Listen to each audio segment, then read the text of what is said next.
Hello everyone, আসসালামু আলাইকুম। মারুফাস কিচেনে সবাইকে স্বাগতম। আজকে আপনাদের সাথে এমন একটি রেসিপি শেয়ার করব, যেই রেসিপিটি থাকলে ভাতের সাথে আর কিছুই লাগবে না। অবশ্যই আজকে একটি মাছের রেসিপি থাকছে, আর এই মাছটা আমি একটু ভিন্নভাবে আপনাদেরকে তৈরি করে দেখাবো। আজকের রেসিপিটির জন্য লাগবে রুই মাছ। যে কোনো বড় মাছ দিয়েই আপনারা এই রেসিপিটি করতে পারেন। বড় বড় মাছগুলো আছে, যেই মাছগুলোতে মাংসের পরিমাণটা একটু বেশি থাকে, সেই মাছগুলো দিয়ে আপনারা এই রেসিপিটা তৈরি করতে পারেন। চলুন তাহলে মূল রান্নায় যাওয়া যাক।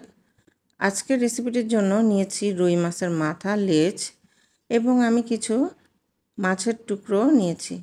মাছগুলোকে আমি ভালো করে ধুয়ে পরিষ্কার করে নিয়েছি।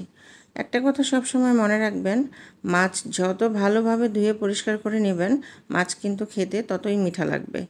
এখন চুলায় একটি কড়াই বসিয়ে দিয়ে দিব পরিমাণ মতো তেল। তেল গরম হয়ে এলে অ্যাড করে দিচ্ছি হাফ কাপ পরিমাণ পেঁয়াজ কুচি। পেঁয়াজগুলোকে আমি নেড়েচেড়ে হালকা বাদামি রং করে ভেজে নেব। পেঁয়াজগুলোর রং চেঞ্জ হয়ে এলেই দিয়ে দেব এখানে পরিমাণ মতো লবণ, দিয়ে দিব 1 চা চামচ পরিমাণ আদা রসুন বাটা, দিয়ে দিচ্ছি 1/3 চা চামচ হলুদ গুঁড়া, দিয়ে দিচ্ছি 1.5 চা চামচ মরিচ গুঁড়া। আমি এখানে ঝালের পরিমাণটা একটু বেশি দিব। আপনারা চাইলে মরিচের পরিমাণটা কমিয়ে কিংবা বাড়িয়ে ব্যবহার করতে পারেন। এই মাছটায় মরিচের পরিমাণটা একটু বেশি দিয়ে ঝাল ঝাল করে রান্না করলেই খেতে ভালো লাগে। এখন এখানে দিয়ে দেব হাফ চামচ পরিমাণ ধনিয়া গুঁড়া। সামান্য পরিমাণ পানি অ্যাড করে দিয়ে মশলাগুলোকে ভালো করে নেড়েচেড়ে কষিয়ে নেব। মশলা কষানো হয়ে গিয়েছে। এখন এখানে আগে থেকে পরিষ্কার করে রাখা মাছগুলো অ্যাড করে দেব। ভালো করে নেড়েচেড়ে মশলার সাথে মিশিয়ে নেব এবং ঢাকনা দিয়ে ঢেকে লো আঁচে 3 থেকে 4 মিনিটের মতো রান্না করব। মাছ থেকে অনেকটা পানি বের হয়েছে, আর এই পানিটা দিয়েই মাছগুলোকে আমি ভালো করে নেড়েচেড়ে কষিয়ে নেব। তার আগে আমি এখানে অ্যাড করে দিচ্ছি একটি মাঝারি সাইজের টমেটো কিউব। ভালো করে নেড়েচেড়ে মাছগুলোকে কষিয়ে নিতে হবে। কষানো হয়ে গেলে এখন এখানে 2 কাপ পরিমাণ পানি অ্যাড করে দেব। ভালো করে নেড়েচেড়ে দিয়ে ঢাকনা দিয়ে ঢেকে আমি 7-8 মিনিটের মতো রান্না করব।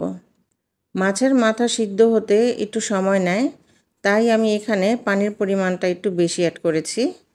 আর তাছাড়া মাছ সিদ্ধ হতে তেমন বেশি পানির প্রয়োজন হয় না, তবে মাছের মাথাটা সিদ্ধ হতে একটু সময় নেবে, তাই আমি এখানে পানির পরিমাণটা একটু বেশি অ্যাড করেছি, যাতে মাছের মাথাটা প্রপার সিদ্ধ হয়। মাঝখানে 2-1 বার নেড়েচেড়ে দেব। 10 মিনিট পর ঝোলটা অনেকটা টেনে গিয়েছে এবং মাছের মাথাটাও পুরোপুরি সিদ্ধ হয়ে গিয়েছে। আমি আর ঝোলটাকে খুব বেশি শুকাবো না। এখন আমি এখানে অ্যাড করে দেব হাফ চা চামচ পরিমাণ ভাজা জিরা গুঁড়া, দিয়ে দিচ্ছি কয়েকটি কাঁচামরিচ ফালি, দিয়ে দিচ্ছি ধনেপাতা কুচি। এখন সব কিছু নেড়েচেড়ে দিয়ে ঢাকনা দিয়ে ঢেকে আরও 1 মিনিটের মতো রান্না করব। এই পর্যায়ে মাছের মাথার এই রেসিপিটি একদম তৈরি। এখন এটা পরিবেশনের পালা। গরম গরম ভাতের সাথে এই রেসিপিটি খেতে চমৎকার লাগে। বিশ্বাস করুন, এই রেসিপিটি থাকলে আর কিছুই লাগবে না।